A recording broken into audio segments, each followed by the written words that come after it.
সারা দেশের মতো মুন্সিগঞ্জের সিরাজদিখানেও বর্ণাঢ্য আয়োজনের মধ্য দিয়ে বাংলা নববর্ষ 1432 উদযাপন করা হয়েছে। দিনব্যাপী নানা আয়োজন, অনুষ্ঠান, শোভাযাত্রা, সাংস্কৃতিক পরিবেশনা ও উৎসবের মধ্য দিয়ে নতুন বছরকে বরণ করে নেয় স্থানীয় মানুষজন।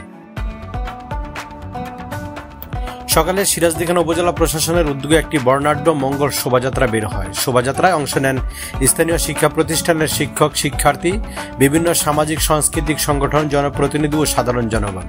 শোভাযাত্রাটি উপজেলা পরিষদ চত্বর থেকে শুরু হয়ে শহরের প্রধান সড়ক প্রদক্ষিণ করে।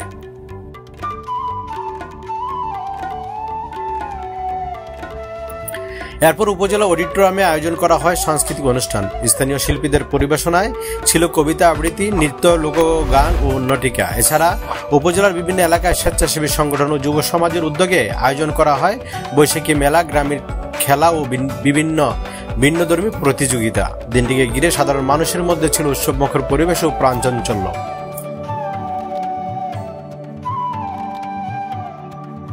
এ বিষয়ে উপজেলা নির্বাহী কর্মকর্তা শাহিনা আক্তার ইউনো বলেন, আমরা চেষ্টা করেছি সবার জন্য একটি নিরাপদ ও আনন্দঘন বৈশাখ উদযাপনের ব্যবস্থা করতে। আইন শৃঙ্খলা বাহিনীর সহযোগিতায় সারাদিন উৎসব নির্বিঘ্নে সম্পন্ন হয়েছে। সিরাজদিখানবাসী আশাবাদ ব্যক্ত করেছেন নতুন বছর তাদের জীবনে সুখ, শান্তি ও সমৃদ্ধ বয়ে আনবেন। সালাউদ্দিন সালমান, মুন্সিগঞ্জ, বিক্রমপুর টিভি।